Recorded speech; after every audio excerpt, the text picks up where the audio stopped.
Christopher Dutch is a former neurosurgeon who over the course of 2 years injured, maimed, and crippled 33 of his 38 patients, earning him the nickname Dr. Death. After a severe football injury, Christopher switched over to medicine, earning his doctorate in 2010 from the University of Tennessee. He completed his training after participating in just 100 surgeries, while the average surgeon does over 1,000. Over the next 2 years, the doctor worked at various hospitals, repeatedly botching surgeries, even killing patients along the way. One of these patients, Kelly Martin, was undergoing routine back surgery when the medical staff noticed she was losing an excessive amount of blood. Dr. Death simply ignored this until she woke up screaming, clawing at her legs until she bled to death. This led to his medical license being suspended in 2013 and him being sentenced to life in prison for his crimes. These are some of the most gruesome murders ever committed.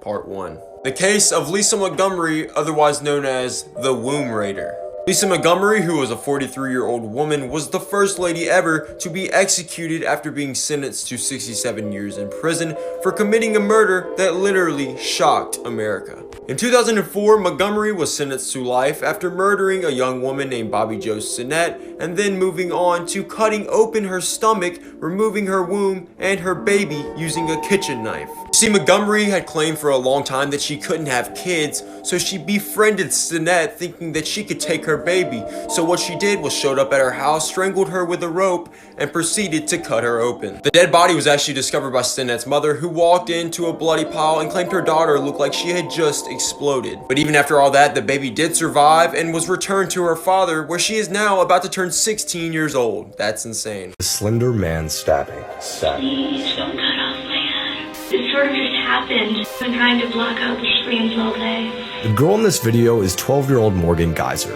and in May 2014, her and Anissa Weir lured their friend into a forest to play a game of hide and seek. Anissa and Morgan pinned their friend Peyton Luckner to the ground and stabbed her 19 times, leaving her for death, all in the name of Slender Man. Peyton dragged herself to a nearby road until she was spotted by a man on a bike. She says to you what? Could you help me, please? I've been stabbed multiple times. And was rushed to the hospital immediately. Luckily, she survived the brutal stabbing and was released from the hospital just a week later. While Anissa was empathetic and sorry for what the girls had done, Morgan showed no remorse. The two 12-year-olds were found not guilty due to mental disease and were committed to mental institutions for 25 and 40 years respectively. And that's the story of... Did you know this movie was inspired by a true crime case? It was partially inspired by the Ketty Cabin murders, which took place in California. On April 11th, 1981, 14-year-old Sheila Sharp was staying the night at a cabin neighboring her family's. And when she returned home to cabin 28 the next morning, she made a horrible discovery. Her mother, Sue Sharp, her brother John, and her brother's friend, Dana Wingate, were deceased and covered in blood. Her other siblings, Greg and Ricky, and their friend Justin Smart, were unharmed in the spare bedroom. And her 12-year-old sister Tina was missing. A hammer and a knife found near the scene were believed to be the murder weapons. Sketches of the suspects were released to the public based on Justin Smart's vague description. On April 22nd, 1984, someone 100 miles from Ketty found human remains that belonged to Tina Sharp. Investigators named two primary suspects, Martin Smart, who was Justin's father who lived 2 doors down, and his friend Bo Bobady. Martin fled Ketty after the murders and wrote this note to his wife. He died in 2006 and Bobady died in 1988. Neither were charged and the case remains unsolved. So let's talk about what this monster did to become the youngest woman ever put on death row. So on the morning of January 13th, 1995, 19-year-old Colleen Schlemmer was found brutally murdered in Knoxville, Tennessee. Colleen had been brutally murdered by having her head smashed in with a concrete block after suffering almost an hour of torture, which included having a pentagram carved into her chest while she was still alive. Now, Krista was quickly caught a few days later because she actually took a piece of Colleen's skull and kept it as a souvenir and was going around showing all of her friends and bragging about the murder. Now, it was soon discovered that Krista had actually murdered Colleen along with her boyfriend because Krista was jealous and thought that Colleen was trying to steal her boyfriend away from her, even though that was not true in the slightest. Krista was just 19 years old when she was found guilty and sentenced to death, and she is currently still sitting on death row awaiting her execution. Curdling facts that you wish you never knew. Part 36. Babies bounce. Their bones are so soft that instead of thudding, they actually bounce a little. An Arizona man named Paul Menchaca was arrested after he faked having Down syndrome and hired female caregivers to bathe him and change his dirty diapers. Kids under 5 years old will often try to hide from a fire instead of running, and firefighters find the bodies. Jacqueline Durand was hired to dog sit for a pit bull and German shepherd and was told that they would be in their kennels. However, when she arrived, the dogs immediately attacked her, leaving her with over 800 bite marks and severe blood loss. If you want to sell your organs on the dark web, you'll get the most money for your small intestine, worth about $800,000. This sketch shows the autopsy report of Kobe Bryant after he died in a helicopter crash in 2020. If you look closely, you can see they noted a crown tattoo on Kobe's shoulder. Makes the whole thing a lot more real. So you may have seen this image floating around the internet today, because this image, which was recently released, was taken before Emma Brown, featured below, took a gun and turned it on her father and then herself. The photo is from last year in September, and the plan was part of a murder plot that her and another 12-year-old girl came up with. It was later discovered that Emma's plan was to kill her family and her pets and then run away with a friend. And after she shot her father in the abdomen, she was running towards the driveway when it's believed that she panicked and turned the gun on herself. This all happened in Texas, and now authorities believe that she was headed towards the driveway so she could grab her car, drive about 230 miles to her friend, and then the both of them were going to drive to Georgia together. It's also now believed that Emma didn't come up with this plan herself. It was actually planned by the friend, but they're not releasing the friend's name, and it's not clear how Emma and her met. It's a little implied that cops are blaming social media for this. They issued a statement that basically said now is a good time to make sure you know who your kids' friends are, especially if they're meeting people off the internet, because you don't ever really know what they're talking about. These serial killers got caught because of stupid mistakes they made. And I cover all sorts of true crime and spooky stuff here, so make sure you follow along. Dennis Rader was a prolific serial killer in Kansas from 1974 to 1991. He was called BTK, which stood for bind, torture, kill, because that's what he liked to do. But he also liked to taunt the police. He would send the police letters signed BTK, which could not be traced back to his real identity. So in the early 2000s, he had been dormant for over 10 years, but he still liked to taunt the police. And the early 2000s also brought new technology for communicating. So BTK, being the mad genius he was, wrote a letter to police asking if he sent them a floppy disk, would they be able to trace it back to him? And the police answered this letter basically saying, no, we totally can't do that. So BTK sends the police a floppy disk, and there is metadata on this floppy disk that says the last edit was done by someone named Dennis at Christ Lutheran Church. And then a 10-second Google search showed police that Dennis Rader was the president of the council at Christ Lutheran Church. Afterwards, the police basically came out and said that if Dennis had just kept his mouth shut and kept murdering, they probably would have never caught him. Let me know if you want more of these, because there's some other idiots out there. I am Ted Bundy, one of America's most notorious serial killers. My story begins in Burlington, Vermont, on November 24th, 1946. I was born Theodore Robert Cowell, but I took my stepfather's name, Bundy, after my mother married him. My life took a dark turn in 1974. I was living in Seattle, Washington, studying law. It was during this time that I began abducting, raping, and killing young women and girls.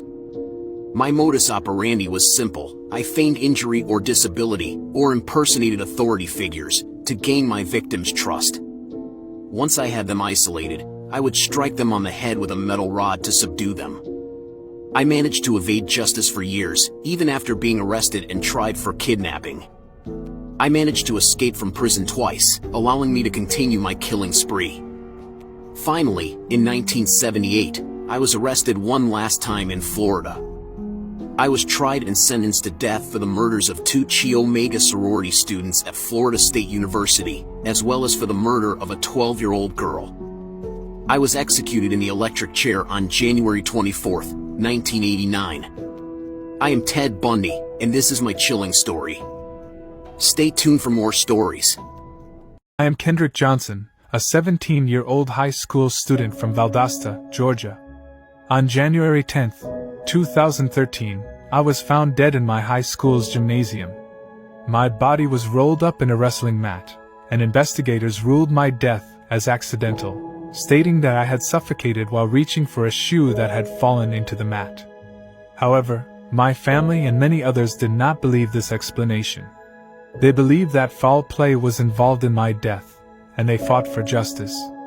They pointed out inconsistencies in the investigation and questioned why my body had been moved and my organs had been removed without my family's consent.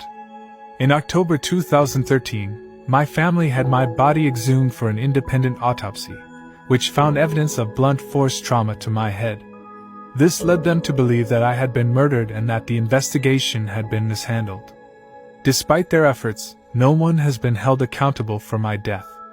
The Department of Justice closed its investigation in 2016, stating that there was not enough evidence to support federal criminal charges. My family continues to fight for justice and for my name to be cleared. My death sparked a national conversation about racial bias and police misconduct in the criminal justice system. My family and supporters continue to honor my memory and seek justice for my untimely and tragic death. If you like these stories, feel free to join my true crime Facebook group Live Laugh Murder.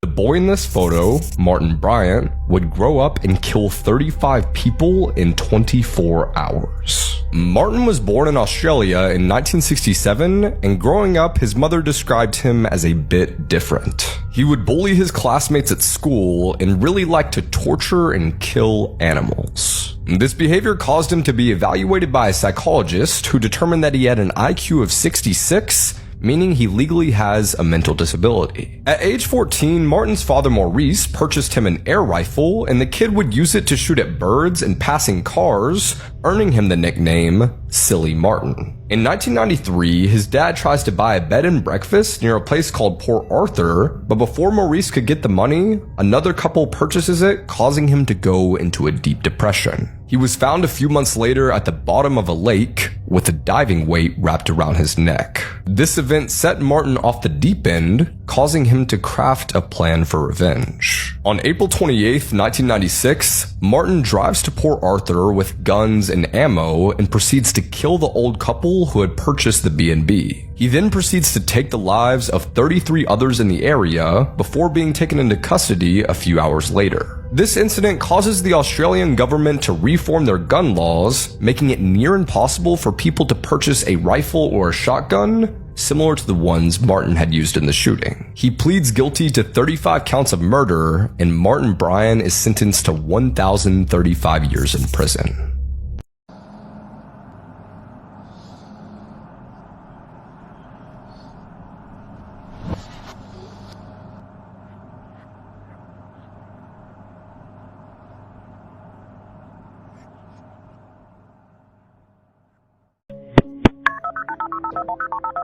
I knew it. Hell no. Hell no. Hell no. Keep thinking that. Keep thinking that. Keep thinking that. 911, where's your emergency? Yes. Somebody just stabbed my baby. Please get here. They just did what? Stabbed my baby. Do they know who it was, ma'am? Yes. It's my boyfriend. My current boyfriend. What's your address? 1415 Kane. You know what? Does he need an ambulance, ma'am? You know what? I did it. I'm lying. I'm lying. I did it. Does he need an ambulance, ma'am? No. I mean, no. He don't need, no. What's your name? Siobhan Thomas. Siobhan Thomas. Siobhan. What's your phone number, Siobhan? You know what? Hello? You know what? Siobhan. You know what? Siobhan. Yes. All right, you said your baby was stabbed. This your son? Yes. How old is he? Yes. Yes. Siobhan. Yes. How old is he? Yes. Yes. Yes. Yes. Siobhan. Yes. How old is your son? My son is 2. He is 2. He was the one that was stabbed? Yes. He was stabbed with what? A knife. All right. her? No. I mean, he is, but not much. From where? Not much. Siobhan, where is he bleeding from? Not much. He's not bleeding that much. He's not bleeding that much. Where's your boyfriend at? I think... I knew it. I knew it. Siobhan talks to the dispatcher for about 6 minutes, rambling and repeating the same incoherent words again and again before the call abruptly ends. Siobhan, where's he at? My boyfriend is going to come in the back door. He's going to come in the back door. So who did it? Your boyfriend stabbed him? Yep. I knew it. Who else was in the house? No. Nope. Who else was in the house? Nobody. Nobody at all. Nobody. Nobody at And the all. boyfriend is outside? Yep. Yep. You guys were fighting? Yep. Yep.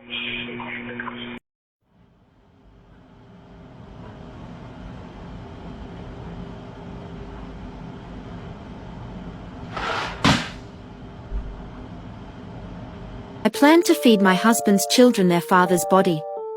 My name is Catherine Mary Knight, born on the 24th of October, 1955, in Australia. My parents were Barbara Ruffin and Ken Knight, an illicit coupling that gave birth to me. My father was a violent alcoholic, a man who often assaulted my mother. Until the age of 11, I suffered multiple instances of abuse from my family members. At school, I had a reputation as a bully, a terror to those around me. I couldn't read or write, but at the age of 16, I found my calling in a slaughterhouse, dismembering animal carcasses. This profession was a dream come true, and I even kept a personal set of butcher knives above my bed. In 1974, I married David Callett, a man as violent and volatile as my father. Our turbulent marriage, filled with violence and infidelity, lasted a decade. At one point, overcome by rage, I placed our 2-month-old daughter on railway tracks, intending for her to be run over by a train, but it never arrived. Following a diagnosis of postnatal depression, I spent some time in a psychiatric facility, where I voiced my intent to murder my husband, David, so that he would never leave me. When he did eventually abandon me, I moved on to David Saunders, who moved in with me and my 2 daughters. However, my jealousy over his previous relationships led me to exhibit my true nature. I slit his puppy's throat as a gruesome demonstration of my capabilities. Despite this, we remained together and had a daughter, but he eventually left me when I tried to kill him with a pair of scissors. My next relationship was with John Chillingworth. Together we had a son, but the relationship lasted only 3 years, as he found out about my infidelity with John Charles Thomas Price. I moved in with Price and his 2 older children in 1995. He worked as a miner and earned a decent income. However, when he refused my marriage proposal, I was unable to handle the rejection. I framed him for theft at his workplace, resulting in his termination. Following this, he expelled me from his house, though we continued to meet sporadically. In 2000, during a heated argument, I attempted to stab him in the chest. In response, he obtained a restraining order to protect his children, and warned his co-workers that if he were to disappear, I should be the prime suspect. On the fateful night of February 29, 2000, while Price was asleep, I took my trusty butcher knife and stabbed him 37 times. Despite his struggle, he succumbed to his wounds. Post his death, I hung his body from a meat hook in our living room, and cooked parts of his body, intending for his children to consume it. Afterward, I ingested a number of pills and fell into unconsciousness. The following morning, his concerned co-workers informed the police, who discovered the horrific crime scene, his severed head boiling in a pot and plates labeled with his children's names.